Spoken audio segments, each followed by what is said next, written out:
Subhanahu wa taala. Senang sekali pagi hari ini kita kembali tentunya mendengarkan Mutiara Pagi Religi Islami.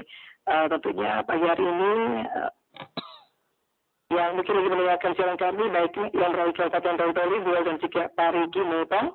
Nah, pendengar, seperti kita ketahui bersama bahwa umat Islam tentunya dianjurkan untuk selalu ya selain mungkin melaksanakan sholat 5 waktu ya, kita juga dianjurkan untuk selalu melaksanakan atau melakukan sholawat tentunya di setiap kesempatan. Nah, pendengar, sebenarnya apakah sholawat yang mungkin dilakukan ini bisa dilakukan setiap saat atau mungkin ada waktu-waktu tertentu kita melakukan sholawat? Tentunya pendengar, pagi hari ini kita akan membahasnya bersama dengan narasumber kita, Pak Ustaz Muhammad Fauzan SHI.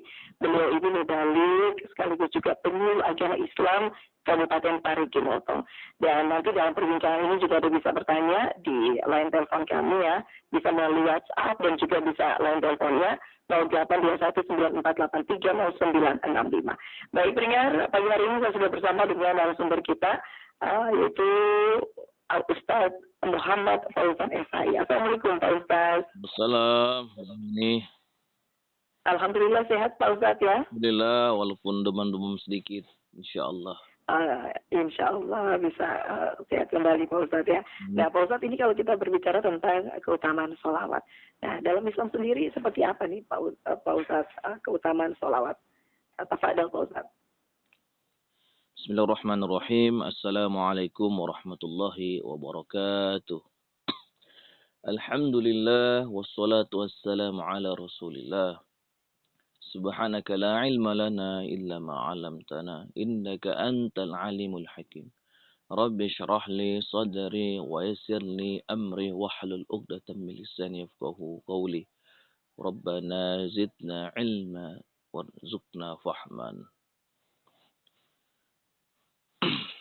Para pendengar Mutiara Pagi yang dimuliakan oleh Allah Subhanahu wa taala,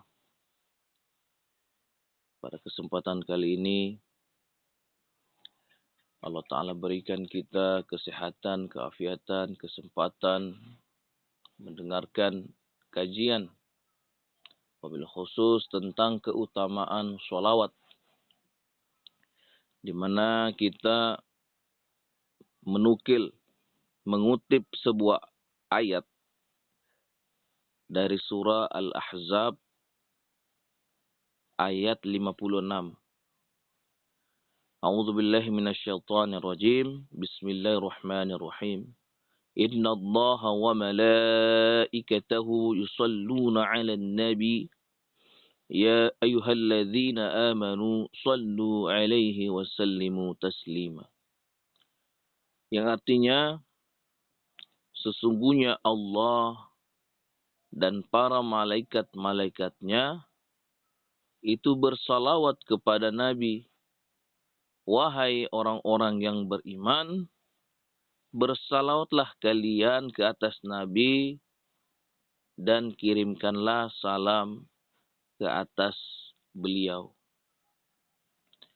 Jadi ini salah satu ayat keutamaan sholawat. Bahwasanya Allah yang maha mulia saja bersalawat kepada Nabi. Dan seluruh para malaikat-malaikat Allah juga bersalawat kepada Nabi. Di sini lafadznya yusalluna, yaitu fi'il mudhari.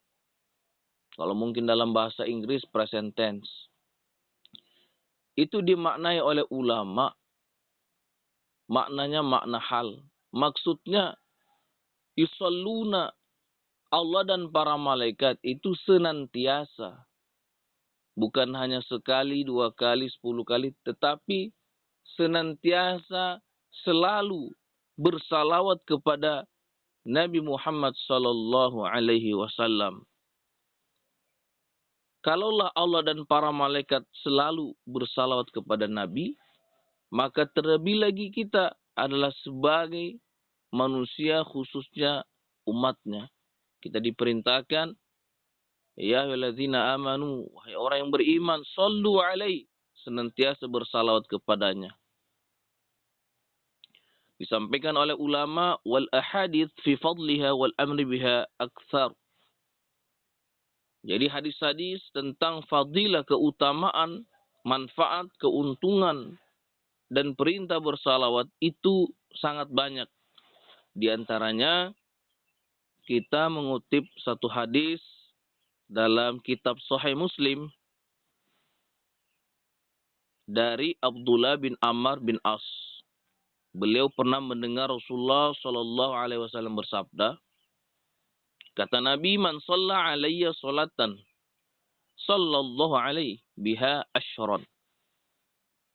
Barang siapa bersalawat ke atasku, kata Nabi, satu kali salawat, maka Allah Subhanahu wa taala akan bersalawat kepadanya 10 kali salawat. Bayangkan. Misalnya para pendengar Mutiara Pagi bersalawat kepada Nabi satu kali salawat. Bacaannya Allahumma shalli wa sallim ala Sayyidina Muhammad. Yang mau menggunakan Sayyidina boleh. Yang tidak menggunakan Sayyidina juga Allahumma shalli ala Muhammad bisa. Satu kali salat, maka pada saat itu Allah Ta'ala akan bersalawat kepadanya. Allah balas salawatnya dengan 10 kali salawat. Ulama menjelaskan maksud Allah bersalawat kepada seseorang tersebut bagaimana? Yaitu rahimahu wa dha'afa ajrahu. Allah Ta'ala merahmatinya. Allah Ta'ala menyayanginya. Kasih sayang Allah lebih spesial kepada orang yang bersalawat. Wa dha'afa ajrahu. Dan Allah Ta'ala melipat gandakan pahalanya. Dilipatkan pahala sholatnya. Dilipatkan pahala puasanya. Dilipatkan amal-amal soleh lainnya. Sangat bermanfaat sekali sholawat bagi kita. Kemudian dalam hadis kitab Imam Tirmizi dari Abdullah bin Mas'ud meriwayatkan kata Nabi Shallallahu Alaihi Wasallam, "Awlan nas bi yaumal qiyamah aktsaruhum alayya salatan." Seutama-utamanya manusia, sepaling utamanya manusia dalam pandanganku, kata Nabi, di hari kiamat adalah orang yang paling banyak membaca sholawat ke atasku. Kalau dalam Al-Quran, inna akramakum indallahi atqakum. Orang yang paling mulia adalah orang yang paling bertakwa. Maka Nabi SAW punya pandangan yang paling utamanya manusia adalah orang yang paling banyak bersalawat. Artinya orang yang bertakwa sudah tentu banyak bersalawat. Dan orang yang banyak bersalawat tentu itu adalah tanda orang-orang yang bertakwa. Kemudian satu hadis lagi dalam kitab Imam Abu Daud dan Imam Nasai, juga termasuk Imam Ibnu Majah, bahwasanya Rasulullah Shallallahu Alaihi Wasallam bersabda, Inna min afdali ayyamikum yaumal jumu'ah fa'akthiru alayya minas salati fi fa inna salatakum ma'rudatun alayya. Sesungguhnya dari paling utamanya hari-hari kalian adalah hari Jumat. Jadi di antara hari-hari dari hari Senin, Selasa, Rabu sampai hari Ahad, semuanya hari itu mulia. Semua hari itu memiliki keutamaan. Namun ada hari yang paling banyak keutamaannya, yang paling banyak kemuliaannya adalah hari Jumat. Maka kata Nabi, fa'aksiru alayya minas salati fi. Maka pada hari Jumat, perbanyaklah salawat ke atasku, kata Nabi. Fa inna salatakum ma'rudatun alayya. Karena sesungguhnya salawat kalian, kata Nabi, ma'rudatun alayya. itu diberitahukan kepadaku. Maksudnya, setiap kali seseorang membaca solawat, maka seseorang itu salawatnya akan disampaikan kepada Nabi. Para pendengar Mutiara Pagi bersalawat kepada Nabi, maka salawatnya itu akan disampaikan kepada Nabi. Mungkin Mbah Wayuni juga bersalawat kepada Nabi, maka salawat Nabi itu akan disampaikan kepada Nabi sehingga Nabi SAW itu mengenal siapa umatnya yang senantiasa rajin bersalawat. Demikianlah sedikit mengenai keutamaan salawat dan saya kembalikan kepada Mbak Wahyuni. Terima kasih. Ya baik. Nah, pendengar, tadi kita sudah mendengarkan bersama pembukaan di atau muka di maja di awal Mutiara Pagi bersama dengan Ustaz Muhammad Fauzan SHI dengan topik kita di pagi hari ini judul keutamaan sholawat. Yang ingin bergabung, kita buka di 082194830965. Oke, Pak Ustadz, sepertinya sudah ada yang ingin bertanya nih Pak Ustadz. Kita buka line telepon dulu Pak Ustadz ya. Ya. Oke, baik. Assalamualaikum. Dengan siapa di mana ini? Assalamualaikum warahmatullahi wabarakatuh. Waalaikumsalam warahmatullahi. Dengan siapa di mana, Pak? Abdul Muluk, Desa Santigi, Kecamatan Toli-Toli Utara. Abdul Muluk di Santigi ya. Toli-Toli Utara. Ya, silakan Pak Abdul Muluk, apa yang ingin ditanyakan ke Pak Ustadznya? Bismillahirrahmanirrahim.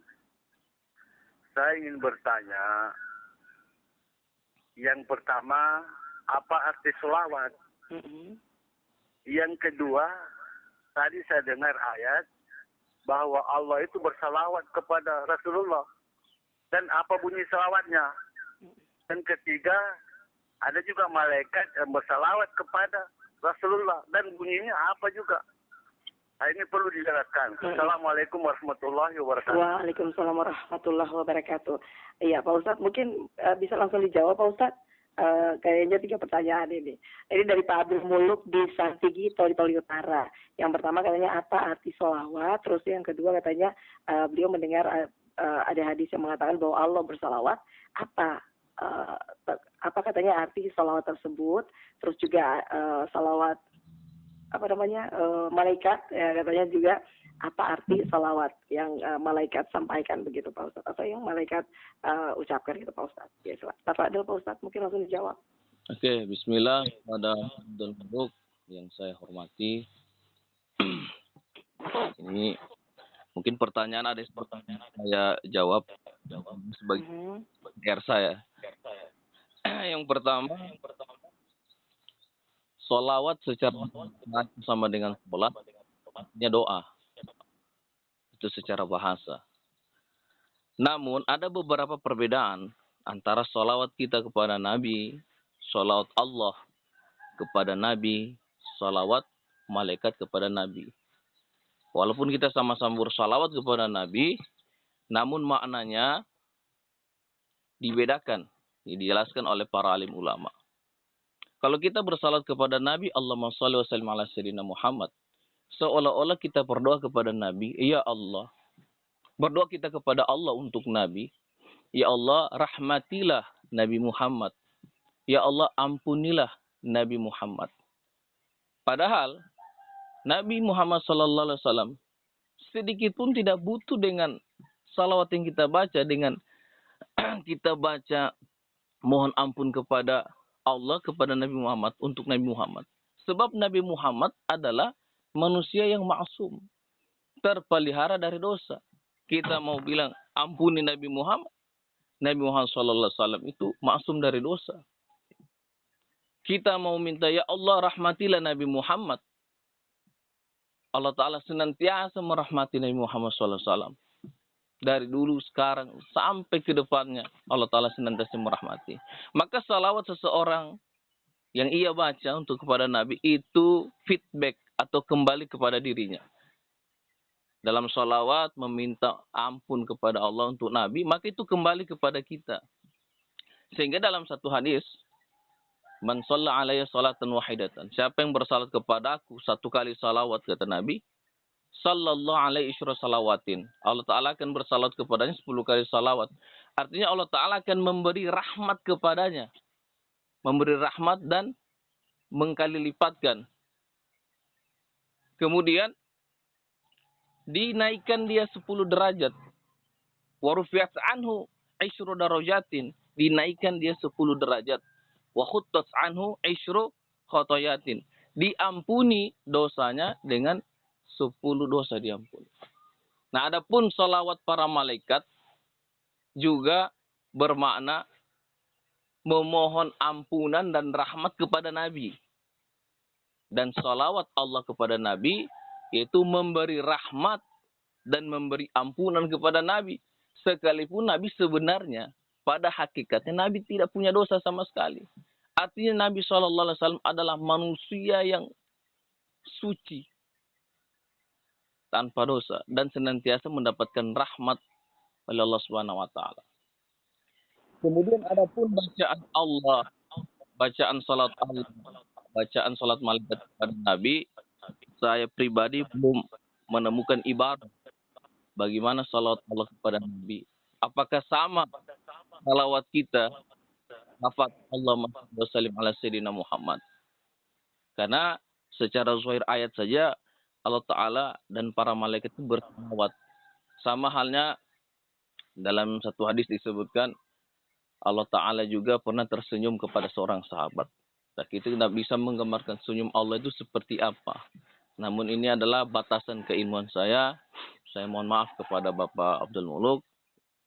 Jawab pertanyaan pertama saya bisa jawab sesuai dengan baro kitab Al-Adkar.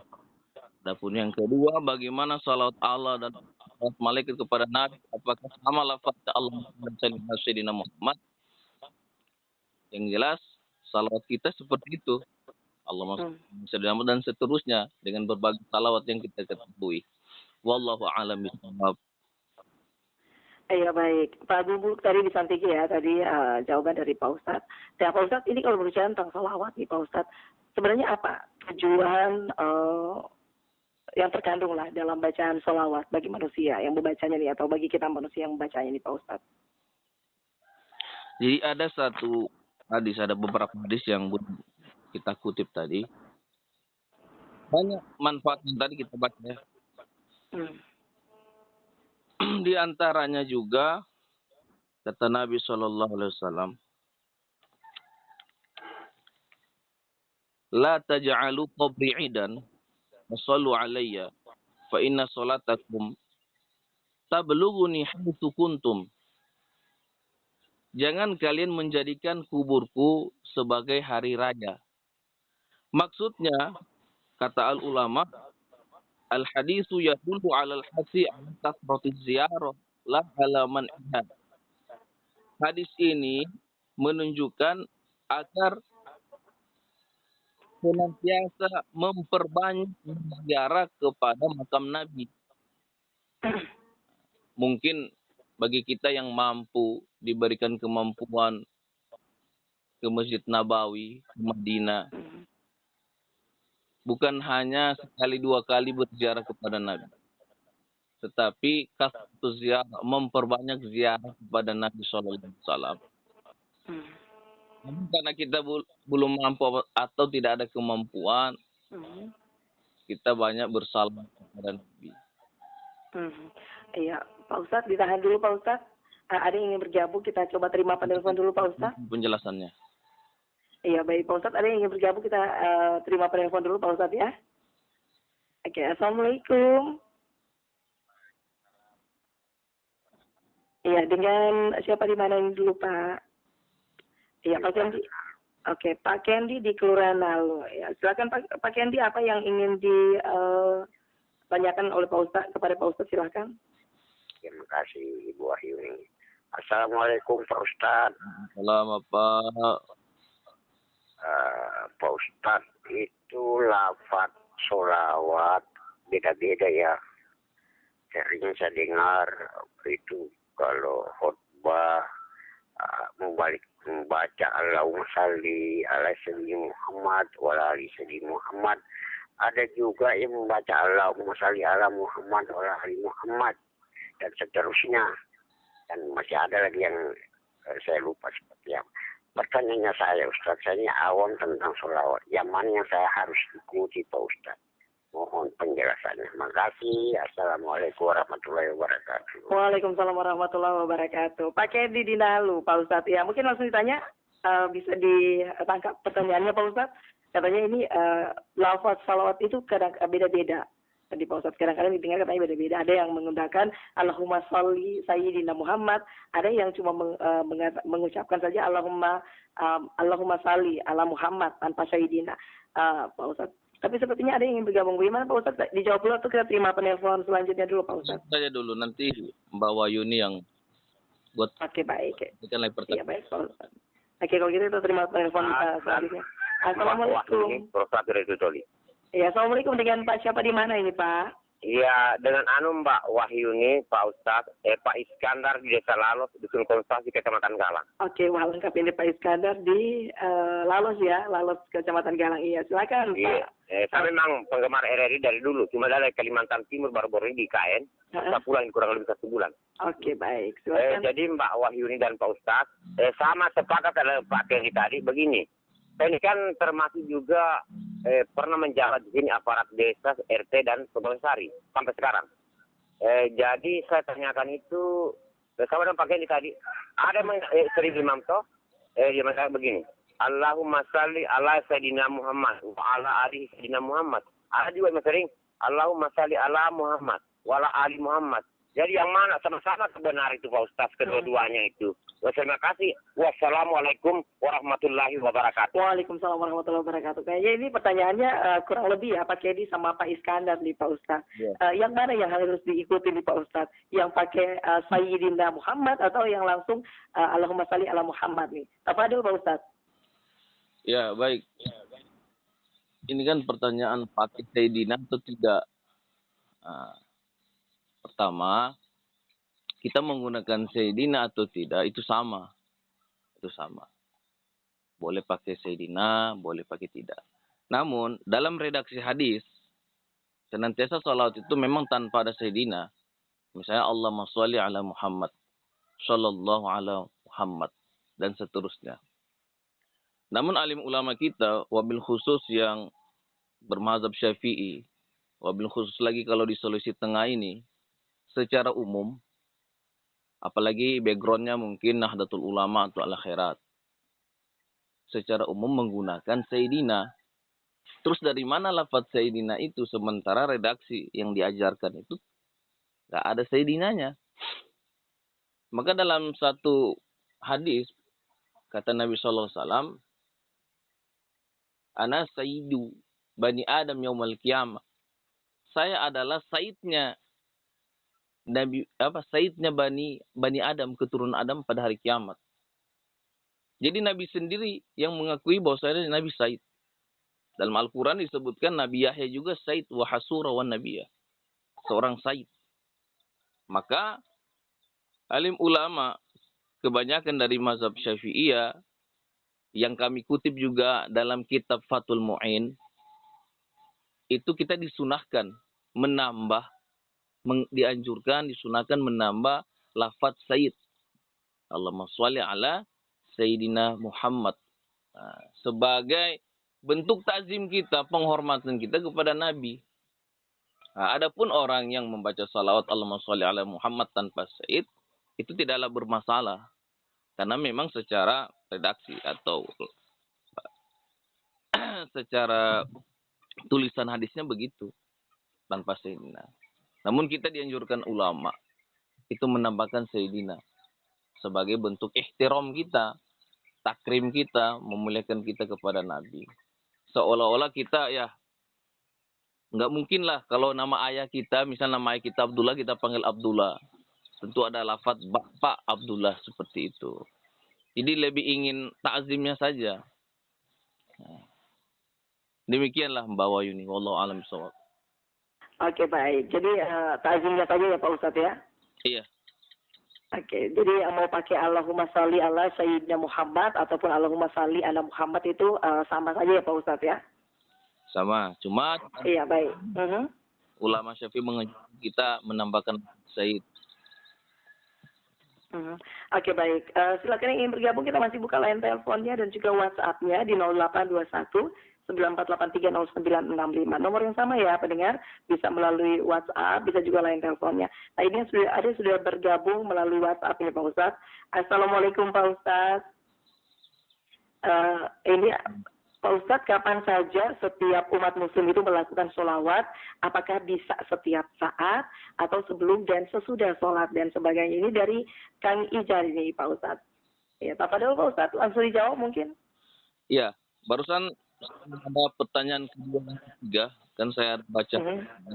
Oh iya, tapi sebelumnya tadi Pak, yang sama kayaknya tadi Pak Ustadz ya, pertanyaan Pak Iskandar sama Pak Kendi tadi tentang salawat yang mana nih? Iya sudah, saya pertanyaan kedua sama ketiga kan sudah satu. Iya.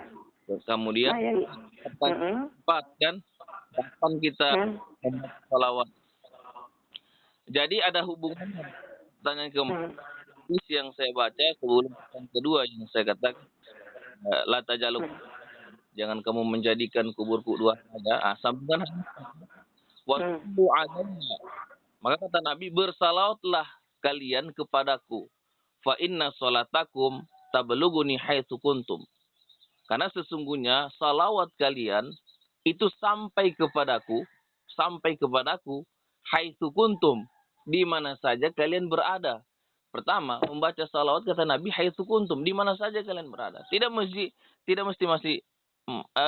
di masjid atau di surau atau mungkin di Masjidil Haram, tidak mesti. Tapi haitsu kuntum, di mana saja berada. Barangkali di kebun kah, di ladang kah, atau di tempat bekerja kah, di kantor kah. Di mana saja kata Nabi. Dan salawat itu tablughuni kata Nabi, sampai kepadaku. Nah itu. Jadi kalau tempatnya di mana saja. Adapun waktu itu kapan saja. Nah, namun yang kami sebutkan tadi dalam satu hadis itu hari-hari semuanya utama. Hari Senin, Selasa semua memiliki keutamaan. Namun yang paling utama di antara hari adalah hari Jumat. Nah, jadi kalau kita dari hari Senin, Selasa dan seterusnya memperbanyak sholawat. Namun di hari Jumat lebih banyak lagi. Sebagaimana ya sedekah kapan saja. Sedekah Senin, sedekah Selasa. Namun di hari Jumat lebih memperbanyak lagi. Karena keutamaan Jumat ini melebihi daripada keutamaan hari-hari dan lain. Nah, namun tidak dikhususkan secara khusus salawat itu mesti hari Jumat. Tidak. Yang ditekankan sini hari Jumat itu lebih diperbanyak lagi. Sebagaimana baca Al-Quran. Baca Al-Quran tidak dikhususkan hari Jumat. Hari apapun bisa. Hari Selasa, Senin, Selasa, dan seterusnya. Namun di hari Jumat ini, atau di malam Jumat, lebih diperbanyak lagi. Seperti itu. Wallahu a'lam bishawab. Nah ini Pak Ustadz, terkait dengan sholawat juga ya Pak Ustadz ya. Ini kan sholawat ini banyak sekali, banyak sholawat Pak Ustadz ya.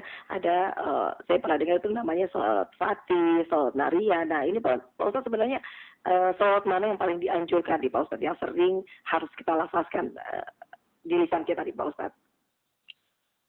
Nah, kalau misalnya salawat di dalam sholat, ya tentu salawatnya Ibrahimiyah. Salawat itu dalam sholat. Di luar sholat. Namun ada pun salawat Jibril, ada salawat Naria, dan lain sebagainya. Sebenarnya kandungan awalnya itu salawat.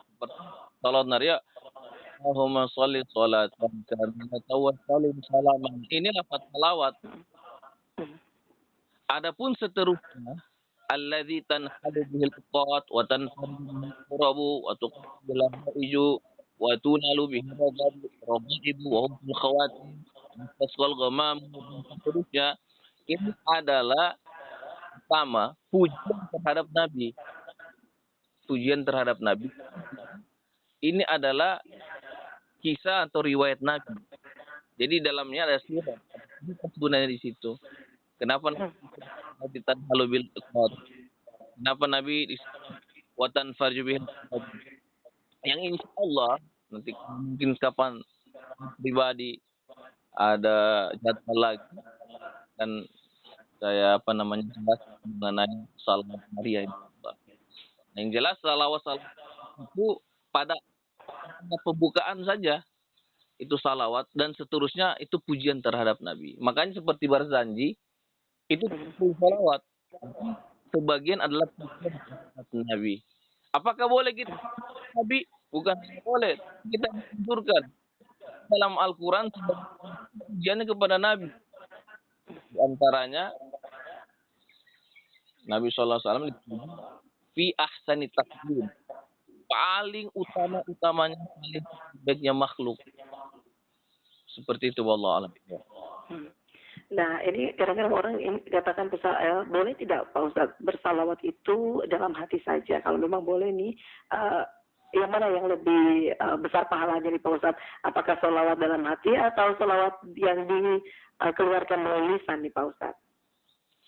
Ya, jadi ada satu qaul dari ulama, yustahabbu liqaril hadits wa ghairihi mimman fi ma'na idza dzukira Rasulullah an yarfa'a sautahu bis-shalah alaihi wa taslim. Jadi dianjurkan bagi orang yang membaca hadis atau buku-buku agama, ketika dia mendengarkan orang membaca salawat, dia dengarkan orang baca salawat, maka dianjurkan juga dia membaca salawat dengan cara raf'us saut, dengan menjaharkan suara, mendengarkan suaranya. Allahumma sholli wa sallim ala sayyidina Muhammad. Seperti itu. Jadi memperdengarkan salawat itu lebih utama daripada kita baca sir. Seperti itu. Namun dengan baca tidaklah dengan kata ulama mubaligh fahisha, dengan suara yang tidak bagus. Maksudnya suara tidak bagus itu kita teriak Allahumma sholli wa sallim ala sayyidina Muhammad dengan suara yang mengganggu. Maksudnya ya mengganggu sekitar dan sebagainya. Jadi kita Allahumma sholli wa sallim ala sayyidina Muhammad dengan memperdengarkan. Karena dengan itu juga termasuk bagian dari syiar kita bersalawat. Namun kalau orang baca dalam hati juga tidak mengapa. Namun kalau kita lihat levelnya, lebih di atas lah level sedikit menampakkan bacaan salawat. Terkecuali membaca salawat dalam kamar mandi atau maaf di WC. Nah itu memang harus dalam hati semuanya, zikir. Apapun lafaz Allah, nama malaikat, nama Nabi, ayat Al-Quran, hadis-hadis tak boleh dibacakan dalam kamar mandi kecuali ya dalam hati semua. Allah alam. Iya, berarti ada adab-adab dalam bersalawat ya Pak Ustadz ya. Mungkin bisa dijelaskan sedikit Pak Ustadz apa saja adab-adab bersalawat nih Pak Ustadz? Ya, di antara adab-adab pertama, salawat itu kan fleksibel, kapan saja kita baca. Kita baca dengan mengeraskan suara, tapi mengeraskan suara itu tidaklah dengan mengganggu orang di sekitar. Nah, jangankan salawat, kita membaca Al-Quran saja, yang Al-Qurannya tentu syafi'an li sahibi. Bisa memberi syafaat kepada orang yang membaca Al-Quran. Tapi kalau kita membaca Al-Quran di samping orang yang tidur, dengan catatan tidur bukan di waktu sholat, dan itu mengganggu, yang tadinya baca Al-Quran mendapat pahala, ya bisa jadi haram kita baca. Karena ada li'adzi ghairi, karena menyakiti, mengganggu orang lain. Begitu juga dengan salawat. Karena semuanya adalah syiar. Bagaimana salawat, bacaan Quran, bacaan zikir itu bisa sebagai sarana tertariknya orang pada Islam, tertariknya orang pada agama. Kemudian tadi membaca salawat tidaklah di tempat-tempat yang kotor, seperti kamar mandi, di WC. Terkecuali bacaan tersebut di dalam hati. Karena di dalam hati itu tidaklah terhitung dosa, tidak terhitung kemakruhan. Sebagaimana baca Al-Quran dalam kamar mandi, kalau dilafatkan dengan maka berdosa. Yang tadinya baca Al-Quran berpahala, berdosa. Sama juga di bersalawat. Tapi manakala seseorang itu bacanya di dalam hati di kamar mandi, tidaklah mengapa. Nah, jadi sebatas itu, kamar mandi, tempat kotor, tempat buang air itu bighairil adab, tanpa adab kalau kita membaca. Tapi selain itu dianjurkan baik di masjid kah atau di rumah bersalawat sebanyak-banyaknya. Dalam satu hadis yang kami bacakan tadi, bahwasanya aulan nas, kata Nabi, seutama-utamanya manusia pada hari kiamat yang paling banyak sholawatnya.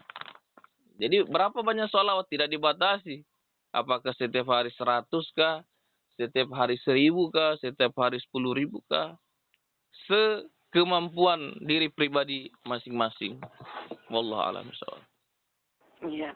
Nah ini kan Pak Ustadz, kita tahu wanita kadang-kadang ada waktu-waktu begitu Pak Ustadz ya kita berhadas gitu Pak Ustadz ya, mohon maaf. Nah kalau untuk orang yang punya hadas besar begitu Pak Ustadz bisa tidak bersolawat nih Pak Ustadz? Jadi ada beberapa yang mengharamkan orang yang berhadas kecil, ada juga yang berhadas besar. Di antaranya kalau berhadas kecil, dia tidak boleh menyentuh atau membawa mushaf Al-Quran.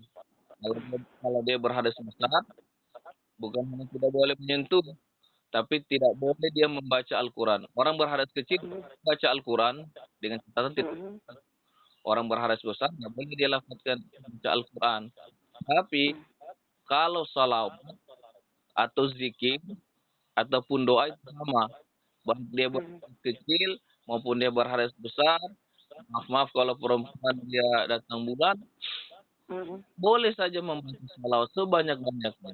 Makanya biasanya kalau perempuan lagi tidak sholat, lagi berhadas besar, paling bagus kalau tidak ada kegiatan lainnya, mungkin pegang tasbih kah, atau pegang tasbih yang elektrik kah, atau tanpa tasbih pun, dia membaca salawat sebanyak-banyaknya. Seperti itu, tidak dilarang. Oke, jadi boleh ya Pak Ustadz ya? Iya. Kalau kita berhadas, kita melakukan salawat juga Pak Ustadz ya? Iya. Oke, wah, seperti sebenarnya masih banyak yang ditanyakan Pak Ustadz, cuma karena kita dibatasi waktu Pak Ustadz ya. Mungkin yang terakhir Pak Ustadz, sebenarnya apa sih keutamaan dari salawat ini Pak Ustadz?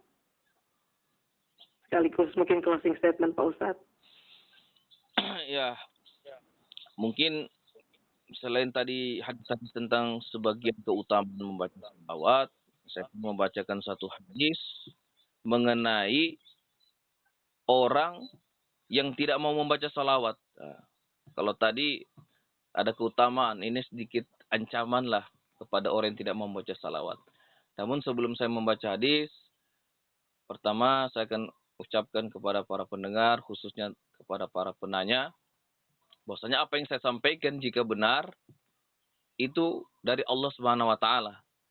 Namun jika yang saya sampaikan itu ada kesalahan, ada kekeliruan, itu murni dari saya pribadi, karena manusia disebutkan mahalul khata wa nisyan, tempatnya salah dan lupa.